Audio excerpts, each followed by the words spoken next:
बिहार का चुनाव इस बार किसी फिल्मी कहानी से कम नहीं लग रहा है। राजनीति के इस मैदान में अब सियासत के साथ साथ ग्लैमर का तड़का भी देखने को मिल रहा है।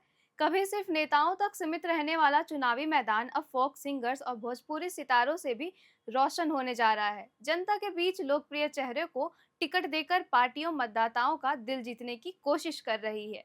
इस बार बीजेपी ने मिथिला की प्रसिद्ध लोक गायिका मैथिली ठाकुर को दरभंगा के अलीनगर सीट से मैदान में उतारा है।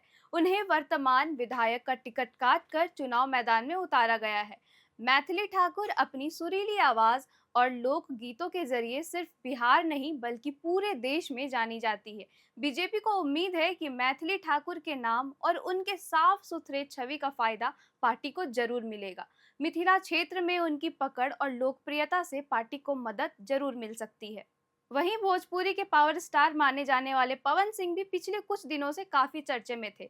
उन्होंने भी चुनाव लड़ने का पूरा मन बना लिया था, लेकिन उनकी पत्नी ज्योति सिंह ने पवन सिंह पर आरोप लगाते हुए कहा था कि पवन सिंह से परिवार ही नहीं संभल रहा है तो वो जनता को कैसे संभालेंगे। ऐसे आरोप, विवाद और प्रेस कॉन्फ्रेंस के बाद पवन सिंह ने निर्णय लिया कि अब वो चुनाव नहीं लड़ेंगे। एक तरफ पवन सिंह ने चुनाव लड़ने से इनकार किया था, तो वहीं दूसरी तरफ उनकी पत्नी यानी ज्योति सिंह चुनाव लड़ने को पूरी तरह तैयार हो गई थी। चुनाव लड़ने को लेकर वह जनसुराज के नेता प्रशांत किशोर से भी मिली। हालांकि उन्हें राजनीति से जोड़कर नहीं देखने की बात प्रशांत किशोर ने कही। दिवाली के दिन जब चुनाव के नामांकन का अंतिम समय था, तो ज्योति सिंह ने चुनाव लड़ने का फैसला लिया और अब वो काराकाट विधानसभा सीट से बतौर निर्दलीय चुनाव मैदान में उतर गई हैं। ग्लैमर के तड़के से राजद भी अछूता नहीं रहा। राजद ने भोजपुरी सिनेमा के सुपरस्टार खेसारी लाल यादव पर दांव लगाया है। खेसारी लाल यादव अब छपरा सीट से चुनावी मैदान में हैं।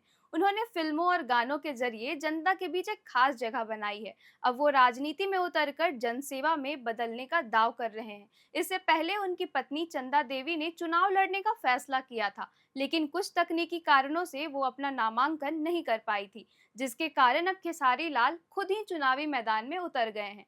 उनके समर्थक भी उत्साह में हैं कि उनका कहना है कि भोजपुरी के लाल अब जनता के काम करेंगे। इसी बीच एक और भोजपुरी गायक रितेश पांडे भी राजनीति की राह पकड़ चुके हैं। वो रोहतास जिले की कारगहर सीट से जनसुराज पार्टी के टिकट पर चुनाव लड़ रहे हैं। तीनों कलाकारों के मैदान में आने से बिहार की सियासत में रौनक बढ़ गई है। अब लोग सिर्फ मुद्दे की नहीं बल्कि अपने पसंदीदा सितारों की भी चर्चा कर रहे हैं। चुनावी मैदान अब पूरी तरह रंगीन हो गया है। मंचों पर भाषणों के साथ साथ संगीत का भी तड़का लग रहा है। वहीं अगर बात करें प्रीति किन्नर की, तो वो गोपालगंज के भोरे विधानसभा से चुनाव लड़ेंगी। उन्हें भी जनसुराज पार्टी ने थर्ड जेंडर के रूप में चुनावी मैदान में उतारा है, जो हर किन्नर समाज के लिए गर्व की बात है। ऐसा पहली बार हुआ है जब बिहार में किसी ऐसे व्यक्ति को टिकट दिया गया है। दिव्या गौतम, जो सुशांत सिंह राजपूत की बहन है, वो भी इस बार राजनीति के मैदान में उतर चुकी है। दिव्या का कहना है कि वो बस अपने भाई सुशांत के लिए न्याय के लिए चुनाव लड़ना चाहती हैं। दिव्या गौतम दीघा विधानसभा सीट से सीपीआई-एमएल के लिए चुनाव लड़ेंगी। इसी बीच एक दिलचस्प कहानी पूर्वी चंपारण जिले से सामने आई है, जहां राजनीति अब पारंपरिक रिश्तों के बीच भी टकराव का कारण बन गया है। यहाँ पति पत्नी आमने सामने चुनावी मैदान में उतर गए हैं। देवा गुप्ता, जो राजद के उम्मीदवार हैं, ने मोतिहारी विधानसभा सीट से नामांकन किया है, लेकिन कुछ ही घंटों बाद उनकी पत्नी प्रीति कुमारी, जो नगर निगम की मेयर हैं, उसी सीट से निर्दलीय उम्मीदवार के रूप में नामांकन दाखिल किया है। अब इस सीट पर पति बनाम पत्नी की दिलचस्प जंग देखने को मिलेगी। लोग भी इसे घर की लड़ाई मंच पर आई के रूप में देख रहे हैं। राजनीतिक कलाकारों का कहना है कि यह मुकाबला सिर्फ एक सीट का नहीं बल्कि यह दिखाएगा कि जनता भावनाओं पर वोट देती है या काम पर।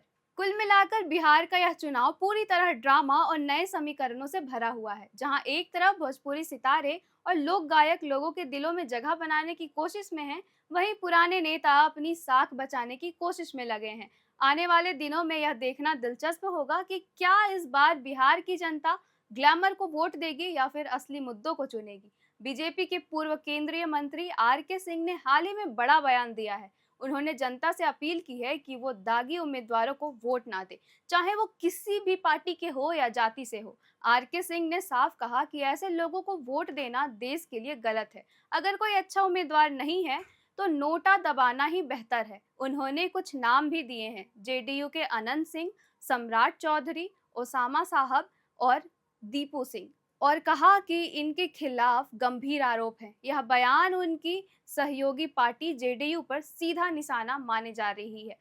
लेकिन बिहार की सियासत सिर्फ चमक दमक तक सीमित नहीं है। यहाँ हर दिन नए विवाद और चर्चाएं भी जन्म ले रही है।